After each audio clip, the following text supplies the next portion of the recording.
CDW 2025 Canadian Cybersecurity Study is out, offering some great insights on current cybersecurity threats and areas requiring more work to shore up organizational vulnerabilities, especially as we enter the world of AI.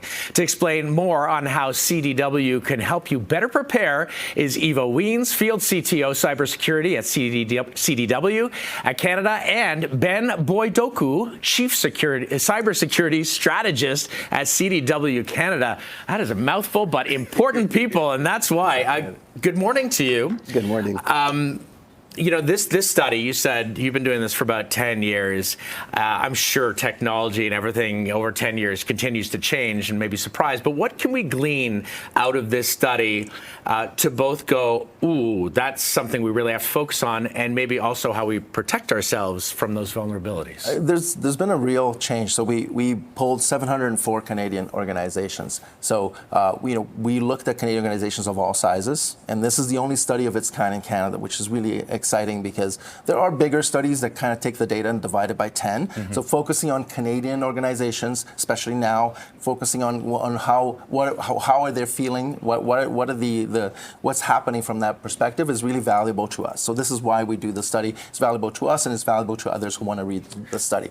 But specifically, the change we're seeing is that we're seeing organizations, the attack really change from a classic hacker to more organized crime. So we're seeing more. They're looking for more return on investment when they attack organizations. Yeah, it almost feels like they're always just trying to find you. You block one door and they're trying to climb in through the window, which must be incredibly challenging. But CDW, tell me about your expertise and how you can really offer organizations, maybe individuals as well, an opportunity to kind of close those windows and doors from those hackers. I could start off. So we provide end-to-end solutions when it comes to cybersecurity, whether it's you want to understand what your maturity is as an organization, how to defend yourself, to the tools that you need to implement.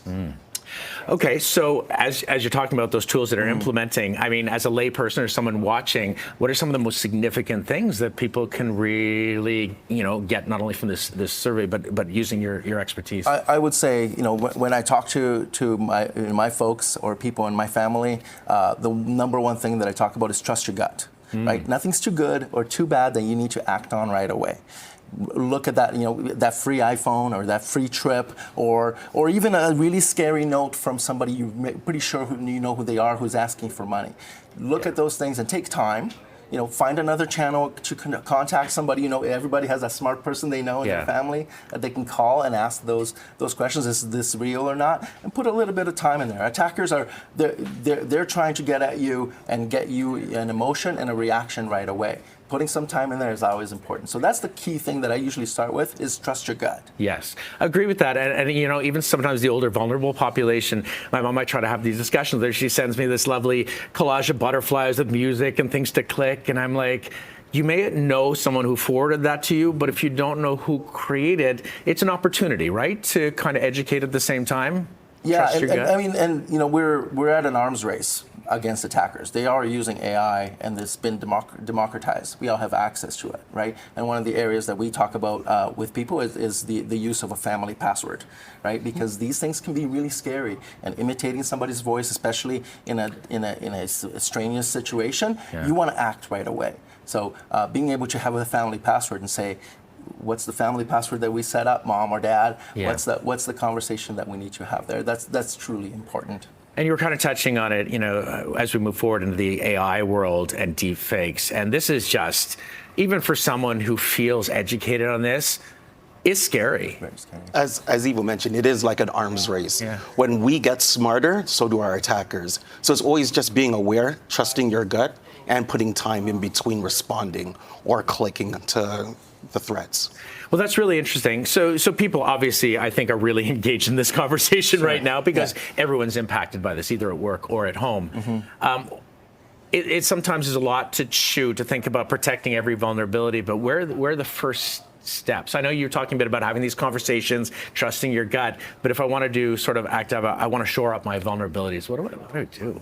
The first thing I always recommend to my family is update your system, whether it's your phone, your laptop, etc. Always stay on the most current version if you can. That will reduce the attack surface and the vulnerabilities in your system.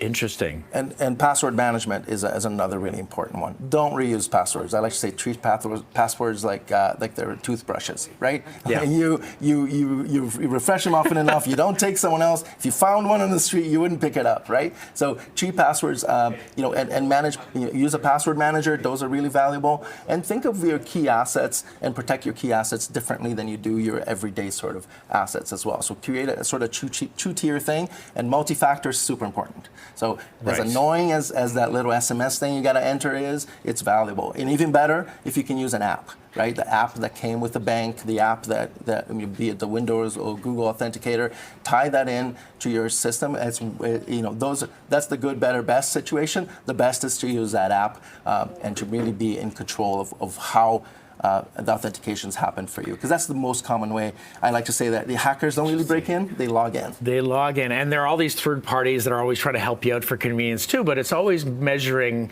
convenience versus security. Correct. Besides AI, as we look forward, and I know you're going to be doing these surveys every year, are there other things that are coming around the corner, or do you just wait until to see what happens? I think that there are a lot of different areas in which they continue to increase what they're doing. I think cloud security is really important. Yes. We're seeing a gap, especially in the enterprise and the commercial level, where we're seeing a lot of organizations not be as not doing the regular patching as soon as or not configuration and patching as they should with cloud systems. So that's an area where it needs a lot of focus and a lot of. Well, this is why we need CDW. So thank you for this survey. Thank you. And how would you say people find out a little bit more information about CDW? CDW.ca/security study is where you can get the study and go there and download and get access to it. We make it available to everybody. You don't have to be one of our clients. You can download the study and read about where the current postal cybersecurity is in Canada. I feel safer already, but I will be even more so after I log completely through your system and learn a lot. So thank you very, very much for being here, CDW, and their Canadian Cybersecurity Study. It is out. Nick, I'm going to send it back over to you. I've learned a lot.